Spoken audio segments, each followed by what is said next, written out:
I think you feel really confident that it was divinely ordered.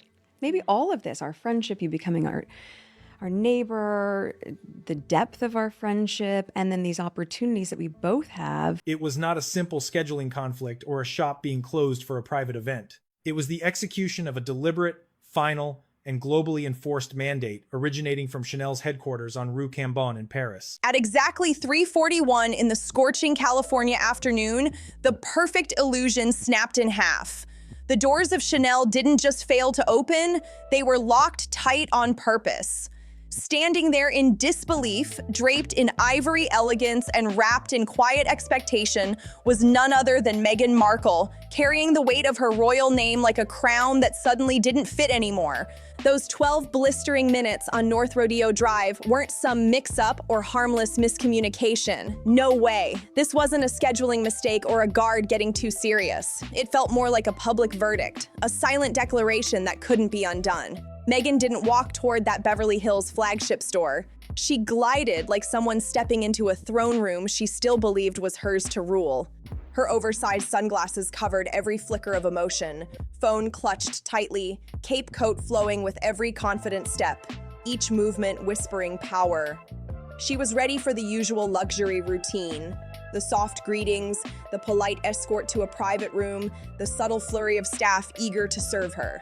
But instead, she was met with 2 security guards, standing firm and cold as marble, blocking the way to those famous double C doors. There wasn't a hint of apology, not even a nervous glance, just protocol, icy and deliberate. Then came the line that froze everyone around. "We have been instructed not to accommodate you at this time." In the world of high fashion, that's not just a rejection, it's a public execution of status. Witnesses went still, stunned into silence, while nearby boutique staff stared on with pure disbelief at the scene unfolding right before their eyes. She didn't flinch, not an inch. Her hand gripped her phone tighter, mid-text, as if squeezing control back into a moment that had already slipped away. The silence around her turned surgical, sharp, cutting, unbearable. Then came the pacing, the sharp pivot of her heel echoing off the marble, every movement louder than words. Witnesses say her tone started soft, full of disbelief, but within 20 fiery minutes, it cracked into pure fury. Then, Prince Harry arrived. His jaw was locked, his face pale as stone, walking straight into a storm that had already hit land long before they even set foot on Rodeo Drive. He tried to reason, tried to hold the ground with calm presence, but it didn't matter. The head of security just gave one slow, deliberate shake of his head, no exceptions. Not for dukes, not for duchesses, not for anyone. Because this wasn't really about Beverly Hills, it was about Paris. It was about Rue and Bon, about a decision that insiders say was signed off months earlier by Bruno Pavlovsky himself. The command had already been sent through internal channels loud and clear. No entry, no appointments, no loans, no association, nothing. What played out that day in California wasn't a misunderstanding, it was the execution of a global directive. In fashion circles, they called it the nuclear option, a punishment so severe, it's reserved for one fate only, permanent erasure. But here's where it gets wild. Why would one of the most powerful luxury houses on the planet go to such extremes against a woman who once defined modern glamour? To get that answer, you have to rewind, not just weeks or months, but years. The first crack in this glossy relationship reportedly started behind closed doors at the Chanel atelier in Paris, sometime in late 2024, a visit publicly described as exploratory, cultural, collaborative, but insiders whisper it was anything but. According to insiders who were in the room that day, the energy changed within minutes. Meghan didn't walk in like a client or even a guest. She entered like someone ready to take the captain's chair. Her tone was confident, her ideas bold. She started making requests for confidential sketches from upcoming collections, offering creative suggestions about softening French rigidity, modernizing the mystique, and making Chanel more accessible. But then came the moment when, as one staffer said, the air just vanished from the room.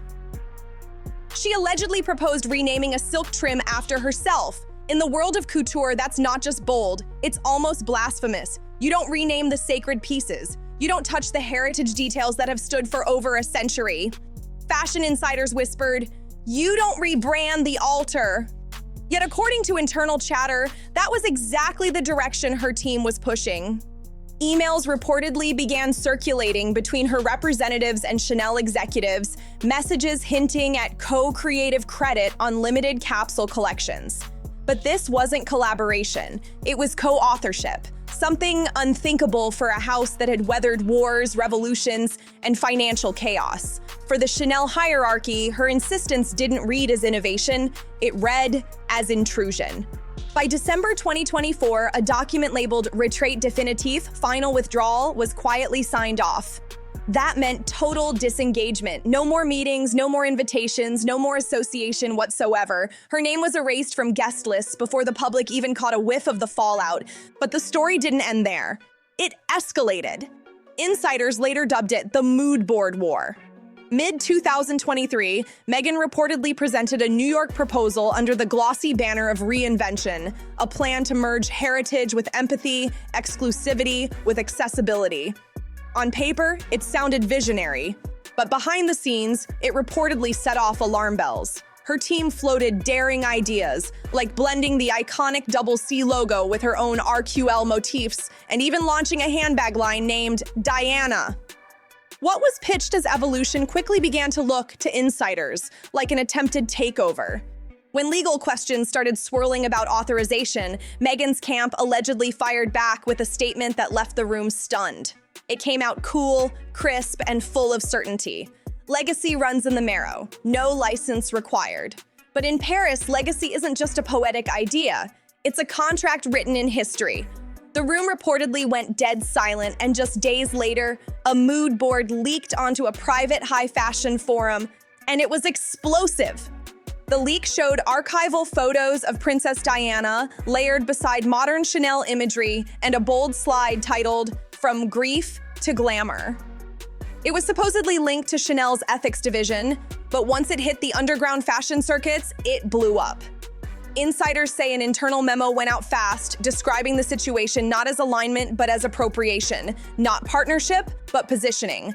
That one leak turned whispers into wildfire. By early July 2023, orders went out from the top. No engagement, no formal rejection, no press release, no comment, just pure silence. And in the fashion world, silence cuts deeper than scandal. From that moment on, the entire luxury ecosystem shifted. Invitations started thinning out. Showroom access quietly shrank. The 2025 fashion cycle began circling her name with quiet caution, as if the air around her had changed. She kept showing up, dazzling in Valentino, Carolina Herrera, and self-portrait. But those who watched closely noticed what was missing. It wasn't what she wore, but where she wasn't. No front row seats in the major Paris salons, no secret fittings behind couture curtains, no sudden ambassador announcements. The velvet rope hadn't shocked her yet, but it had definitely tightened around her world. And then February 2026 came. The moment everyone in luxury would remember. That was the day the Beverly Hills enforcement went into action, when quiet politics turned into a very public lockout. Those 12 tense minutes were all caught on phones, grainy clips that quietly bounced around private group chats long before the rest of the world caught on. But what happened after that was even colder. Behind the scenes, a roundtable of power players reportedly gathered, representatives tied to major fashion conglomerates, including insiders from LVMH and Kering. The tone in that meeting? Clinical, calculated, chilling. The words floating around the table weren't emotional, they were PR terms: contamination risk, brand volatility, narrative instability.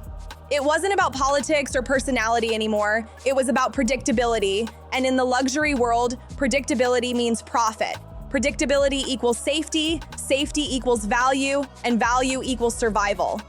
Soon, a quiet directive spread across the industry. No garment loans, no influencer collaborations, no primary guest list invites.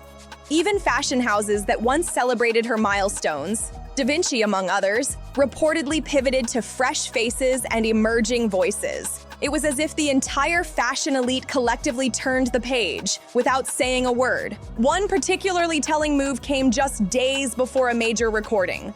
An upcoming digital interview campaign with Olivier Sang was suddenly pulled. The private explanation making the rounds was brutally simple.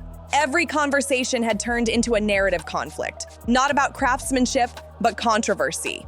When Paris Fashion Week invitations rolled out for March 2026, her name was missing, completely. Not at Dior, not at Chloe, not backstage, not even at the after parties. For someone whose entire brand thrived on visibility and access, that kind of omission was seismic. In the aftermath, there were clear attempts to rewrite the story. Talks of reconciliation, eco-couture, and new beginnings floated to select outlets. But this time, the media didn't bite. No firestorm, no outrage, just an unsettling quiet, like the world had already moved on. Then came the quiet. Inside Montecito, tension built like steam in a sealed room.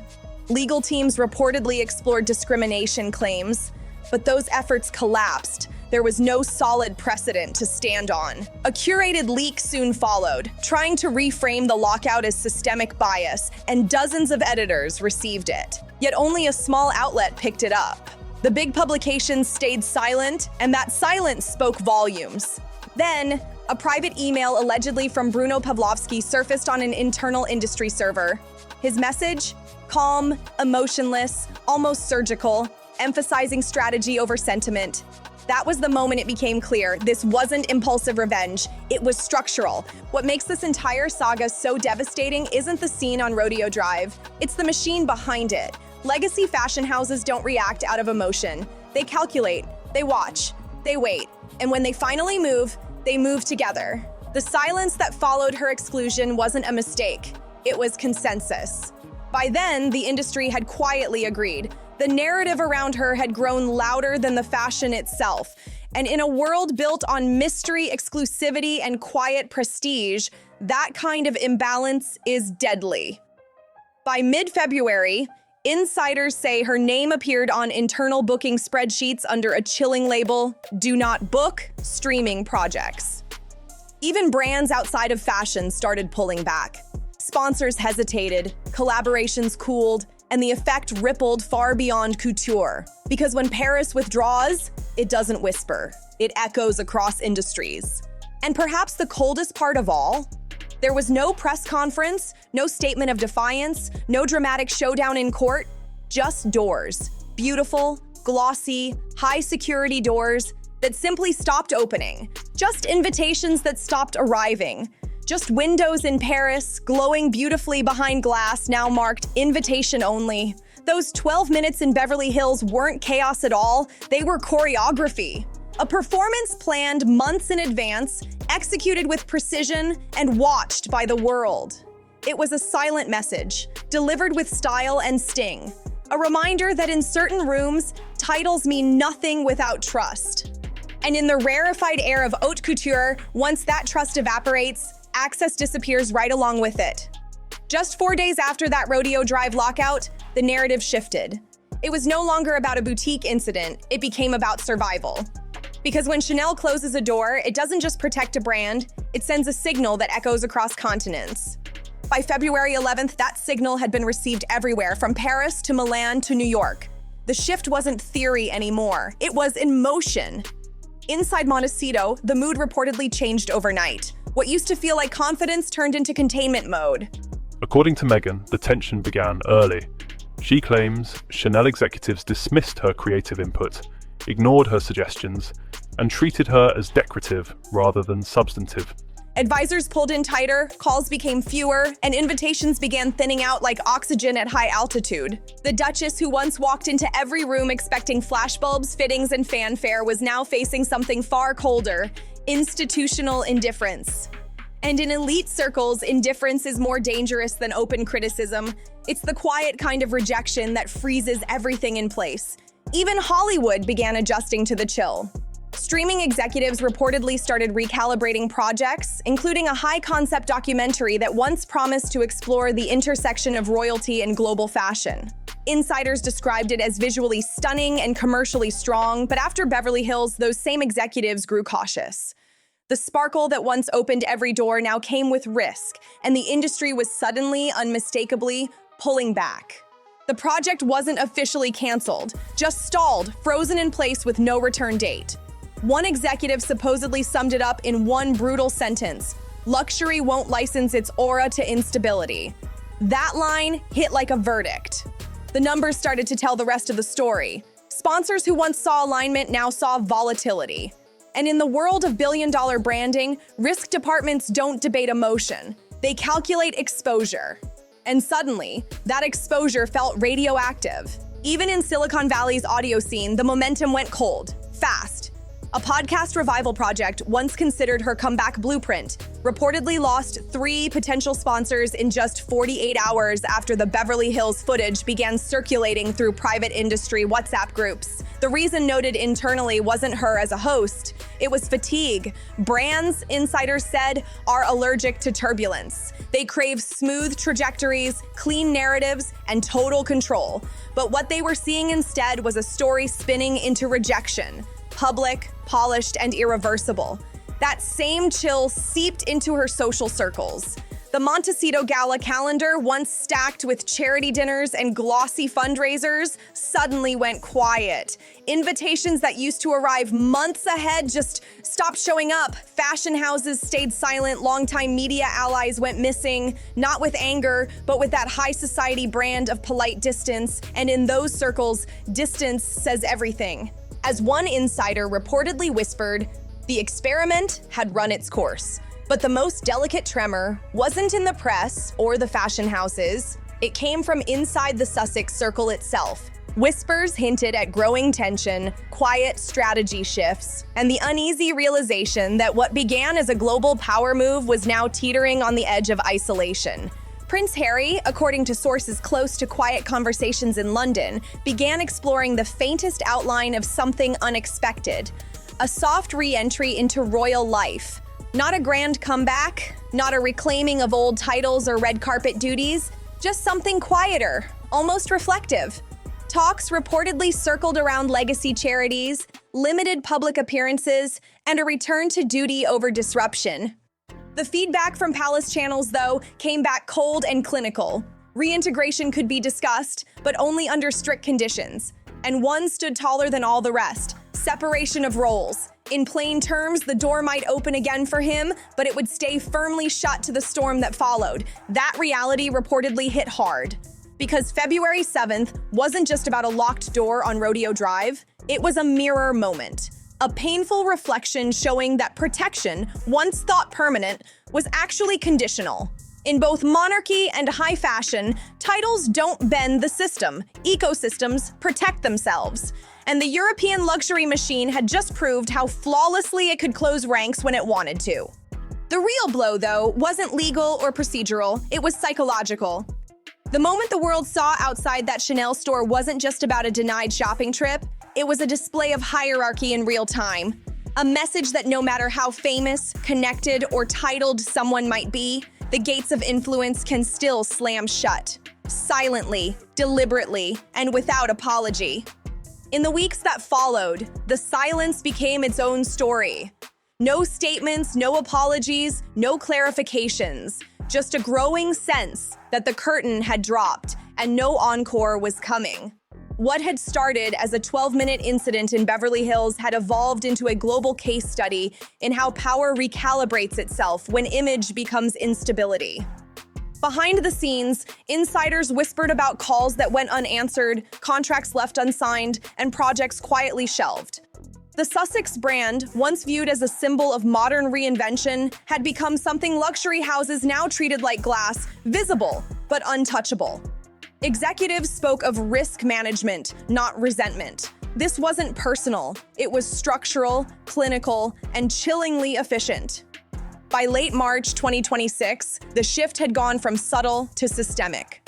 Publicists trimmed partnerships, stylists redrafted lookbooks, and entire campaign teams reoriented away from what one insider called unsteady visibility. The fashion capitals weren't punishing, they were protecting. The golden rule had resurfaced. In couture and commerce alike, control is currency. Meanwhile, in Montecito, the energy dimmed. The once bustling household that thrived on calls, meetings, and media movement now felt quieter, heavier. Strategists spoke in circles, Advisors used words like reframe and reposition, but everyone knew what that really meant. Recovery mode. The story had spun too far, too fast, and now the focus wasn't about leading headlines, it was about limiting damage. And yet, even as the gates of Paris, Milan, and Mayfair stayed politely closed, there lingered a single question. What comes next? Because in the empire of image, redemption isn't offered. It's earned back inch by inch. Whether that comeback takes years or never comes at all, one thing is certain. Those 12 minutes outside Chanel didn't just close a door, they rewrote the unspoken rulebook of modern prestige. By April 2026, the aftershocks were still spreading, subtle but undeniable. The silence that once seemed strategic had hardened into something colder, something permanent. Invitations that once arrived embossed and urgent now never came at all. Relationships that had weathered scandals before this one were now marked non-essential. In the inner circles of power, Meghan's name had become shorthand for volatility. Inside Montecito, the atmosphere grew tense. The couple's once synchronized public rhythm began to feel offbeat.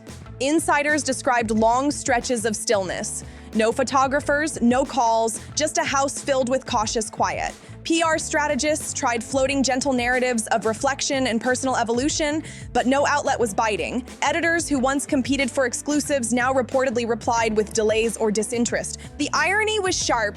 A brand built on visibility was now forced to disappear. Her power had always been her presence, her control of the lens, but when the camera turned away, the story lost oxygen. Behind closed doors, whispers said the team debated a reset campaign, a low-profile humanitarian push, possibly in Africa or the Caribbean. But even that met hesitation. Not yet, one consultant reportedly warned. The world's still watching, but not listening. Meanwhile, fashion's elite had moved on. New muses, new icons, new obsessions. The industry that once couldn't look away from her now didn't even glance back. The velvet rope stayed drawn tight, and every red carpet felt like a reminder of what had been lost. One insider summed it up bluntly. She's not blacklisted, she's just benched indefinitely.